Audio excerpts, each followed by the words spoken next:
It's needless to say, it's been a couple of difficult years for the travel and tourism industry. And the pandemic is longing, and we'll see where it goes. But certainly the conversation about the Building Back Better movement is an opportunity to wonder, are we prepared to go back to how it was before? Or is it also an opportunity to then renew the sector and making sure that community development, that child protection are embedded in the way we envisage tourism and travel across the world?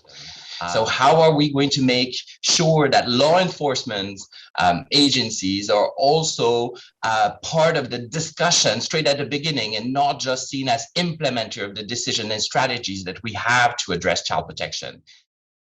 I think about child protection is that the issue is largely hidden. I've only twice seen public campaigns by destinations. In Costa Rica was a destination example, and Holland, Amsterdam, particularly Amsterdam Airport, but most Holland airports carried a campaign 2 or 3 years ago asking people to phone in if they saw examples of the abuse of children in tourism. But these are rare. One of the things I think is important to recognise about travel and tourism is that people are extremely nervous about their brand reputation.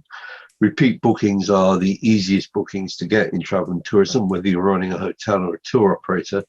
Nobody wants to get a bad reputation. There may be a few bad eggs in the tourism industry, but the vast majority of people really value repeat clients. And we know that repeat clients will take a view about the ethical, sustainable responsibility exercised by the companies. Orphanage tourism is more difficult because people are told often by their faith leaders that supporting orphanages is a good thing to do. You're therefore asking the tour operators to give advice which is contrary to the faith leaders. I've said this before, I think you should be concentrating a great deal on faith leader communities and convincing them that supporting orphanages is a fairly dodgy business at best. We were successful in the UK because we could quietly convene a meeting where we invited those tour operators still offering either volunteering in orphanages or probably just as bad visits to orphanages or schools. And we just quietly talked through the risks of child trafficking, and those tours and those opportunities to volunteer in orphanages have largely disappeared from the UK marketplace. I think there's a lot to be said for just drawing the facts to the attention of those businesses whose behaviour you want to change.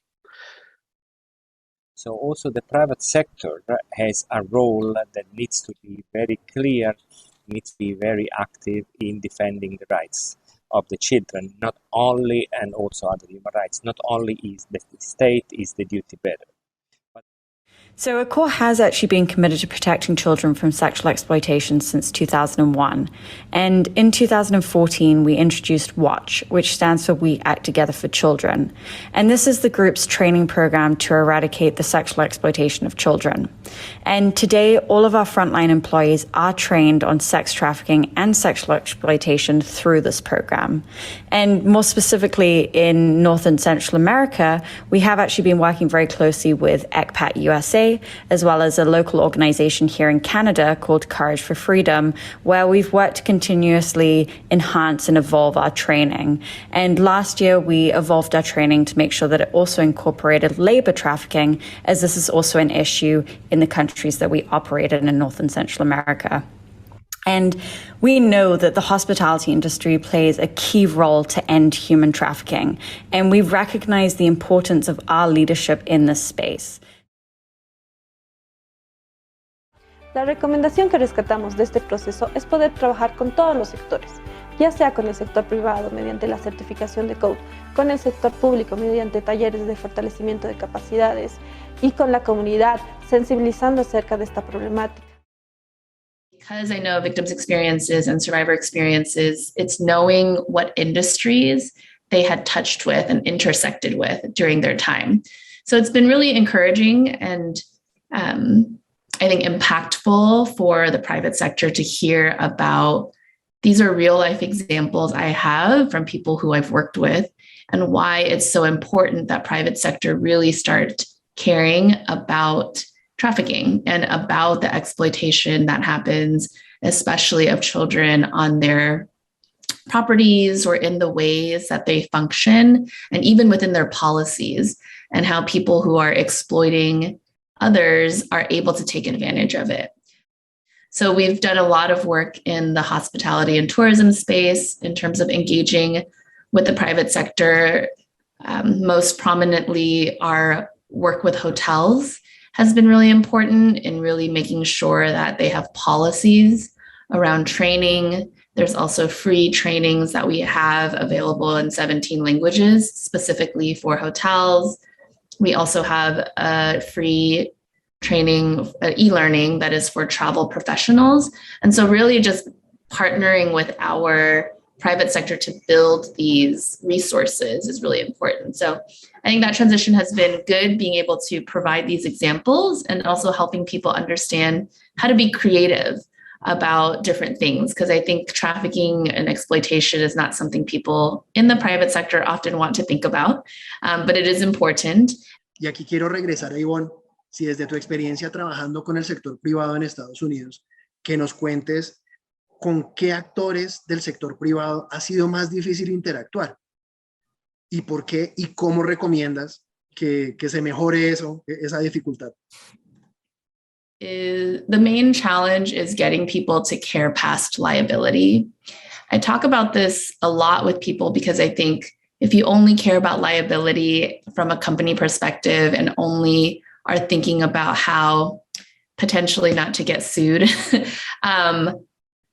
it really leaves no imagination for all of the training or the impact, the large impact that could be made. And so I think that's one of the biggest challenges that we have in terms of stakeholders not really thinking about what other things they can do besides saying, well, we gave us short training and we checked off this box. But, if you're really not thinking about, okay, well, we did a training. Are people taking in the training? Have we noticed any increased acknowledgement of potential activity happening? So it's really continuing to assess their impact and what the training or what these things can really do for the community. Entonces, el código con los 6 criterios prácticos y herramientas, porque también ahora tenemos muchas herramientas como del análisis de riesgos, los e-learnings o la política del voluntarismo. Estos ayudan a las empresas a cumplir los requisitos de los derechos humanos y la sostenibilidad en relaciones a los derechos de niños, niñas y adolescentes, porque viven libres de todas las formas de violencia y explotación sexual.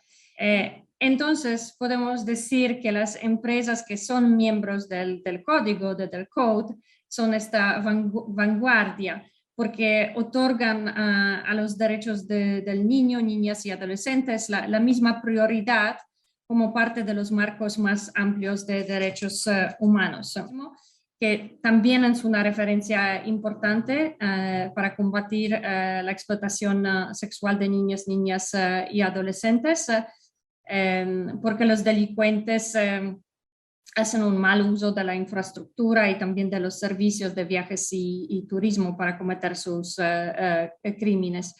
Entonces, las empresas del código están demostrando ya que la sostenibilidad es un concepto holístico que abarca también los derechos del niño, niña y adolescentes, junto con otras cuestiones como cuestiones del ambiente y economías. Y sí, efectivamente, nosotros hemos venido trabajando con las 22 áreas de las áreas protegidas acá en Bolivia. Hemos hecho ya estos talleres de capacitamiento con todos lo que son los guardaparques que están dentro del área limítrofe. Por ejemplo, la licenciada Ruth mencionaba que trabajamos con frontera con Chile, donde sí los guardaparques detectaron ellos mismos que podían ser parte del delito de tráfico de personas y que sin querer podrían estar involucrados en el delito de esnavete, ¿no? Gracias a los talleres que hemos desarrollado con los guardaparques y también que hemos llegado a otros municipios donde sí existe esta problemática y hay mucho más afluencia de turistas y existe también la comunidad, ellos también están involucrados y ya toman más acciones respecto a tener el control si hay un menor, hacen el respectivo control con autorización de viaje, verificación de documentos, pero también ellos ya manejan, están implementando ya lo que son los 6 criterios dentro de lo que es la Asociación de Guardaparques, dentro de lo que es el CERNAP, que es igual del sector público. Nosotros, digamos, también hemos desarrollado aquí, hay unos parques turísticos muy hermosos, como en la Sierra Nevada de Santa Marta, en el Amazonas. Entonces hemos trabajado con la población, con las comunidades, y muy en línea con lo que contaba la experiencia del Hotel La Ópera en ese proceso de construcción de entornos protectores. No solamente formamos, digamos, a las empresas, que son fundamentales, a sus colaboradores, son unos aliados completamente estratégicos, sino a las comunidades que hacen o en donde impactan estos desarrollos turísticos en nuestro país. La formación tiene todos esos pasos, es la sensibilización, es el curso virtual, es seguirnos reuniendo, es tener estas mesas de trabajo, es hacer unos planes estratégicos de protección y prevención en los territorios, en esas alianzas intersectoriales, y es ahí donde entonces empieza a cambiar el espacio y entonces empiezan a aparecer las denuncias, empiezo a ver que yo siento que hay un posible caso y pues no lo denuncio porque no me consta, pero lo reporto, es decir, actúo ahora ya de una manera más activa y proactiva, digamos, frente al delito. Dani, pues mira, yo quería comentar respecto a este mismo espacio, como justamente en la implementación de The Code, cuáles los retos, los desafíos que en este momento estamos enfrentando en la implementación. Primero, así que también en ese sentido creo que es importante ampliar no solamente al sector hotelero, sino trabajar con el sector náutico turístico. En México lo estamos haciendo y es una experiencia maravillosa que no habíamos tenido antes.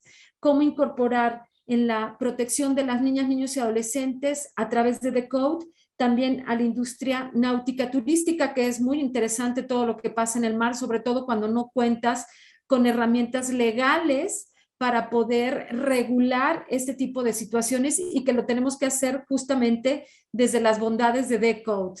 Y en este sentido también el trabajo con las aerolíneas, con los hoteles, tenemos que ampliarnos mucho más al sector también restaurantero, bares, discotecas, en fin, creo que hay un potencial enorme, pero que todo esto también implica grandes desafíos para una efectiva vinculación, y esta es la otra pista en la cual quería señalar algunas cuestiones, grandes desafíos entre la vinculación con la Oficina Central de The Code y los posibles miembros, los miembros y los propios representantes locales del código.